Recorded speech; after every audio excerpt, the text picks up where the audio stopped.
അപ്പോൾ ഇന്നത്തെ നമ്മുടെ പരിപാടി ഹെൽത്ത് ഇഷ്യൂ വന്ന നമ്മുടെ പിങ്ക് ജെയിൻറ്റ് വരാൻ വേണ്ടി ടബിലെ വാട്ടർ ചേഞ്ച് ആണ്. അപ്പോൾ അതിനെ ഞാൻ കാണിക്കാമെന്ന് പറഞ്ഞിട്ടുണ്ടായിരുന്നു. പിന്നെ അതിന് മുമ്പായിട്ട് നമ്മൾ പുതിയതായിട്ട് ഈ ടബുകളിലേക്ക് ആഡ് ചെയ്ത് കൊടുത്ത 2 ചെറിയ പിങ്ക് ജെയിൻറ്റ് ഗോരാമികൾ ഓക്കെയാണ്. ഇന്ന് രാവിലെ ഞാൻ ഫീഡ് ചെയ്തിട്ടുണ്ടായിരുന്നു. നമ്മുടെ ബീറ്റാ ഫിഷിന് കൊടുക്കുന്ന ചെറിയ പെല്ലറ്റാണ് ഇട്ട് കൊടുത്തത്. നെറ്റൊന്നും നമ്മൾ ഓപ്പൺ ചെയ്യാറില്ല. ഇങ്ങനത്തെ ചെറിയ പെല്ലറ്റാണെങ്കിൽ അത് ടോപ്പ് ചെയ്യണം. നെറ്റിൻ്റെ മുകളിൽ കൂടെ തന്നെയാണ് നമ്മൾ ഇട്ട് കൊടുക്കാറുള്ളത്. ഇവർ പുതിയതായതുകൊണ്ട് നമ്മളായിട്ട് അധികം അഡാപ്റ്റ് ആയിട്ടില്ല. അതുകൊണ്ട് നമ്മൾ ഇട്ട് കൊടുക്കുന്ന സമയത്ത് ലൈവായിട്ട് വന്ന് കഴിക്കില്ല. നമ്മൾ ജസ്റ്റ് ഒന്ന് മാറി നിന്ന് നോക്കി. അപ്പോൾ അവർ പതുക്കെ വന്ന് ഫുള്ളായിട്ട് കഴിച്ച് പോയിട്ടുണ്ട്. കണ്ടില്ലേ, മുകളിലൊന്നും ഫ്ലോട്ട് ചെയ്ത് കിടക്കുന്നില്ല, എല്ലാം കഴിച്ചിട്ടുണ്ട്. നമ്മൾ വരുമ്പോൾ അവർ ഈ സൈഡിലേക്ക്, അതായത് ഈ ഒരു ഡാർക്കായിട്ടുള്ള ആ ഒരു സ്പോട്ടിലേക്ക് മാറി നിൽക്കുകയാണ്. കുറച്ച് നാൾ കഴിഞ്ഞ് അവർ നമ്മളുമായിട്ടൊക്കെ ഒന്ന് അഡാപ്റ്റ് ആയി കഴിയുമ്പോൾ നമ്മൾ ലൈവായിട്ട് ഫുഡ് കൊടുക്കുന്ന സമയത്ത് തന്നെ അവർ വന്ന് കഴിച്ചോളും. അപ്പോൾ ഇവർ രണ്ടുപേരും ഫുഡൊക്കെ കഴിച്ച് നല്ല സെറ്റായിട്ട് വരുന്നുണ്ട്. അപ്പോൾ എന്തായാലും നമുക്ക് ഇന്നത്തെ പരിപാടിയിലേക്ക് കടക്കാം. അപ്പോൾ ഞാൻ നേരത്തെ പറഞ്ഞതുപോലെ നമ്മൾ ആദ്യമായിട്ട് വാങ്ങിയ നമ്മുടെ പിങ്ക് ജെയിൻറ്റ് ഗോരാമികളായിരുന്നു 2 എണ്ണം. അപ്പോൾ ഇപ്പോൾ നമ്മൾ വാങ്ങിയത് പുതിയതാണ്. ഇപ്പോൾ കാണിച്ചത് 2 ടബുകളിൽ കിടക്കുന്നത് പുതിയതാണ്. നമ്മൾ ഏറ്റവും ആദ്യം വാങ്ങിയത് 2 എണ്ണം, 2 ഹെൽത്തി ആയിട്ടുള്ള പീസിനെയാണ് നമ്മൾ വാങ്ങിയിട്ടുണ്ടായിരുന്നത് പെറ്റ് ഷോപ്പിൽ നിന്ന്. പക്ഷേ നമ്മൾ വീട്ടിലേക്ക് കൊണ്ടുവന്ന് വീട്ടിൽ നമ്മൾ ഇൻഡോർ വെച്ചാണ് ഇതിനെ ക്വാറൻറ്റൈൻ ചെയ്യാനിട്ടത്.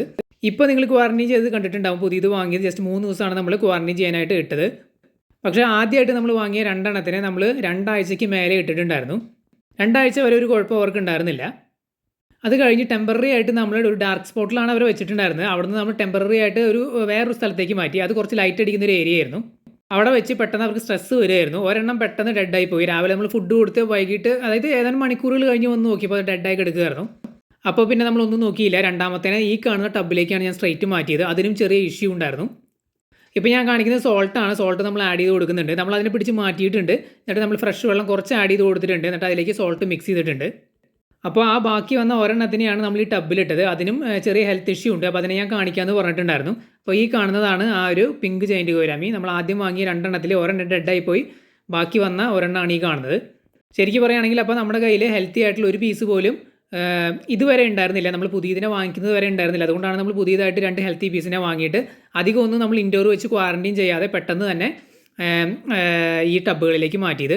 ഇൻഡോർ നമ്മൾ അധികം വെച്ച് കഴിയുമ്പോഴാണ് എന്തെങ്കിലുമൊക്കെ ഇഷ്യൂ വന്നിട്ടുള്ളത്. മുമ്പ് ഈ ഒരു പ്രോബ്ലം നമുക്ക് ഒറ്റ തവണ മാത്രമാണ് ഉണ്ടായിട്ടുള്ളത്. ഇതിന് മുമ്പ് നമ്മൾ ജെയിൻറ്റ് ഗോരാമികളെ ഇൻഡോർ വെച്ച് 2 ആഴ്ചയൊക്കെ നമ്മൾ ക്വാറൻറ്റൈൻ ചെയ്തിട്ടുണ്ട്. അതിന് വേറെ ഇഷ്യൂ ഒന്നും ഉണ്ടായിരുന്നില്ല. ഞാൻ നേരത്തെ പറഞ്ഞ പോലെ നമ്മളൊരു ഡാർക്ക് സ്പോട്ടിൽ വെച്ചാണ് ഇവരെ ക്വാറൻറ്റൈൻ ചെയ്യാറുള്ളത്. അവിടെയാണെന്നുണ്ടെങ്കിൽ ഒരാഴ്ച 2 ആഴ്ചയൊന്നും പ്രശ്നമില്ല. ഇതിപ്പോൾ ഇഷ്യൂ വരാൻ കാരണം നമ്മൾ കുറച്ച് ലൈറ്റ് അടിക്കുന്ന ഒരു ഏരിയയിലേക്ക് നമുക്ക് ടെമ്പററി ആയിട്ട് ആ ഡാർക്ക് സ്പോട്ടിൽ നിന്ന് മാറ്റേണ്ടി വന്നു. അവിടെ വെച്ചാണ് അവർക്ക് ചെറുതായിട്ട് പ്രശ്നം വന്നത്. എന്തോ സ്ട്രെസ്സ് വരികയാണ് ചെയ്തത്. അത് എൻ്റെ അറിവിൽ അത് ലൈറ്റ് വരുന്നത് കൊണ്ടാണെന്ന് തോന്നുന്നു. ഡാർക്ക് സ്പോട്ടിൽ നിന്ന് പെട്ടെന്ന് നമ്മൾ ലൈറ്റുള്ള സ്പേസിലേക്ക് മാറ്റിയപ്പോൾ അവർക്ക് സ്ട്രെസ്സ് എന്തോ ഉണ്ടാവുകയാണ് ചെയ്തത്. അങ്ങനെയാണ് ഒരെണ്ണം പെട്ടെന്ന് ഡെഡായി പോകുന്നത്. അതിൻ്റെ കൂടെ ഉണ്ടായിരുന്നതാണ് ഇത്. അപ്പോൾ ഇതിനെ നമ്മൾ പെട്ടെന്ന് ടബിലേക്ക് മാറ്റി. പിന്നെ കുറച്ച് ദിവസം കഴിഞ്ഞ് നമ്മൾ നോക്കുമ്പോൾ ഇതിനും എന്തോ ഒരു ഇഷ്യൂ പോലെ തോന്നി. അപ്പോഴാണ് നമുക്ക് മനസ്സിലായത് ഇതിന് സ്വിമ്മിങ്ങിന് ചെറിയൊരു പ്രോബ്ലം വന്നിട്ടുണ്ട്.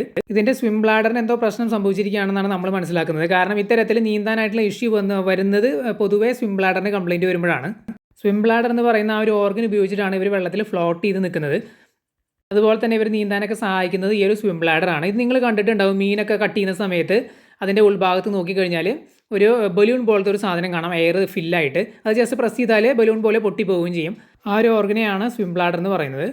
അപ്പോൾ ഇതിന് ആ ഒരു ഇഷ്യൂ ഉള്ളതുകൊണ്ട് ഇതിന് ഫ്ലോട്ട് ചെയ്ത് നിൽക്കാൻ പറ്റില്ല. ഫുഡൊക്കെ കൊടുക്കുന്ന സമയത്ത് ഇത് ഫുള്ളായിട്ട് ബോഡി അനക്കി, അതായത് ഈ ബാക്കിലത്തെ ടൈലൻ്റ് ഉണ്ടല്ലോ, അതാണ് നല്ല രീതിയിൽ വേവ് ചെയ്യിച്ചിട്ട്, കണ്ടില്ലേ, ബാക്കിലത്തെ ആ ഒരു ടെയില് അത് നല്ല രീതിയിൽ വേവ് ചെയ്യിച്ചിട്ടാണ് മുകളിലേക്ക് വരുന്നത്. ഫ്ലോട്ട് ചെയ്ത് നിൽക്കാനായിട്ട് ഇതിന് പറ്റുന്നില്ല. അപ്പോൾ ഈ ഒരു ബാക്കിലത്തെ ഈ ഒരു ടെയില് നല്ല രീതിയിൽ യൂസ് ചെയ്യുന്നതുകൊണ്ടാണെന്ന് തോന്നുന്നു. അതിൻ്റെ ആ ഒരു ടെയിൽ ഭാഗത്ത് ശ്രദ്ധിച്ചാൽ കുറച്ച് ബ്ലഡിൻ്റെ സ്റ്റെയിൻ പോലെ കാണാനായിട്ട് പറ്റും. കാരണം അത് കൂടുതലും അത് ഉപയോഗിച്ചിട്ടാണ് നീന്തുന്നത്, അനങ്ങുന്നതൊക്കെ. അപ്പോൾ അത് ഈ ടബിൻ്റെ അടിഭാഗത്ത് കിടന്ന് ഉറഞ്ഞിട്ടാണെന്ന് തോന്നുന്നു. അവിടെ ഒരു ബ്ലഡിൻ്റെ സ്റ്റെയിൻ പോലെ കാണുന്നുണ്ട്. അതുകൊണ്ട് കൂടിയാണ് ഞാൻ വെള്ളത്തിൽ നമ്മുടെ സോൾട്ട് കാര്യങ്ങളൊക്കെ ആഡ് ചെയ്ത് കൊടുത്തത്. കാരണം എന്തെങ്കിലും മുറിവ് പോലെ ഉണ്ടായിക്കഴിഞ്ഞാൽ പിന്നെ അവിടെ ഫംഗസും കാര്യങ്ങളൊക്കെ വരാനുള്ള സാധ്യതയുണ്ട്. അതുകൊണ്ടാണ് ഞാൻ സോൾട്ട് ആഡ് ചെയ്ത് കൊടുത്തത്. ഈ കണ്ടെയ്നറിലല്ല, നേരത്തെ അതിനെ ഇട്ടിരുന്ന ആ ഒരു കണ്ടെയ്നറിൽ ഞാൻ വെള്ളം നിറച്ചപ്പോൾ അതിനകത്ത് സോൾട്ട് ആഡ് ചെയ്ത് കൊടുത്തിട്ടുണ്ട്. വേറെ ഇതിന് ഫുഡ് കഴിക്കാത്ത അങ്ങനത്തെ യാതൊരു പ്രശ്നമില്ല. ഫുഡൊക്കെ നല്ല അടിപൊളിയായിട്ട് കഴിക്കുന്നുണ്ട്. പക്ഷേ ഈ ഒരു പ്രോബ്ലം ഉള്ളതുകൊണ്ട് ഗ്രോത്ത് വളരെ സ്ലോ ആയിട്ടാണ് നടക്കുന്നത്. ഇതിനിങ്ങനെ ഒരു ഇഷ്യൂ ഉണ്ടെന്ന് വിചാരിച്ച് നമ്മൾ ഇതിനെ ഒഴിവാക്കാനൊന്നും നിൽക്കുന്നില്ല. ഇപ്പോൾ കൊടുത്തിരിക്കുന്ന ആ ഒരു ടബിൽ തന്നെ ഇടാമെന്നാണ് വിചാരിക്കുന്നത്. എന്നിട്ട് ഇതെങ്ങനെയാണോ മുന്നോട്ട് പോകുന്നത് ആ രീതിയിൽ തന്നെ മുന്നോട്ട് പോകട്ടെ എന്ന് വിചാരിച്ച്. ഗ്രോത്തും കാര്യങ്ങളൊക്കെ സ്ലോ ആണെങ്കിലും കുഴപ്പമൊന്നുമില്ല. അതുകൊണ്ട് നമ്മളിതുപോലെ ജെയിൻറ്റ് ഗോരാമികളൊക്കെ വാങ്ങിച്ചുകൊണ്ട് വരുമ്പോൾ പരമാവധി അവരെ കൊണ്ടുവന്ന് ആദ്യത്തെ ഒരു 2-3 ദിവസം ക്വാറൻറ്റൈൻ ചെയ്യുക. അതുപോലെ തന്നെ ക്വാറൻറ്റൈൻ ചെയ്യുന്ന സമയത്ത് അത്യാവശ്യം ഡാർക്കായിട്ടുള്ളൊരു സ്പേസിൽ വെക്കാനായിട്ട് ശ്രമിക്കുക. പിന്നെ ഡയറക്റ്റ് കൊണ്ടുവന്ന് നമ്മൾ ടാങ്കുകളിലാണ് ഇടുന്നതെന്നുണ്ടെങ്കിൽ വലിയ പ്രശ്നമില്ല. അതായത് ഔട്ട്ഡോർ ടാങ്കുകളിൽ ഇപ്പോൾ ആൽഗയൊക്കെ ഉള്ള ടാങ്കുകളാണെന്നുണ്ടെങ്കിൽ ഡയറക്റ്റ് അതിലേക്ക് കൊണ്ടുപോയി വിടുകയാണെന്നുണ്ടെങ്കിൽ വേറെ പ്രശ്നങ്ങളൊന്നും വരാൻ സാധ്യതയില്ല. പ്രത്യേകിച്ച് അത്യാവശ്യം സ്പേഷ്യസ് ആയിട്ടുള്ളൊരു ടാങ്ക്, സിമെൻറ്റ് ടാങ്കുകളോ റിങ്ങുകളോ അല്ലെങ്കിൽ ടാർപോളിനൊക്കെ യൂസ് ചെയ്തിട്ടുള്ള ടാങ്കുകളാണെന്നുണ്ടെങ്കിൽ വലിയ പ്രശ്നമൊന്നും വരാൻ വഴിയില്ല. കാരണം എന്തുകൊണ്ടാണെന്ന് വെച്ച് കഴിഞ്ഞാൽ ഇത്തരം ടാങ്കുകൾ സൈഡിൽ നിന്നൊന്നും ലൈറ്റ് വരില്ല, ടോപ്പിൽ നിന്നാണ് ലൈറ്റ് വരുന്നത്.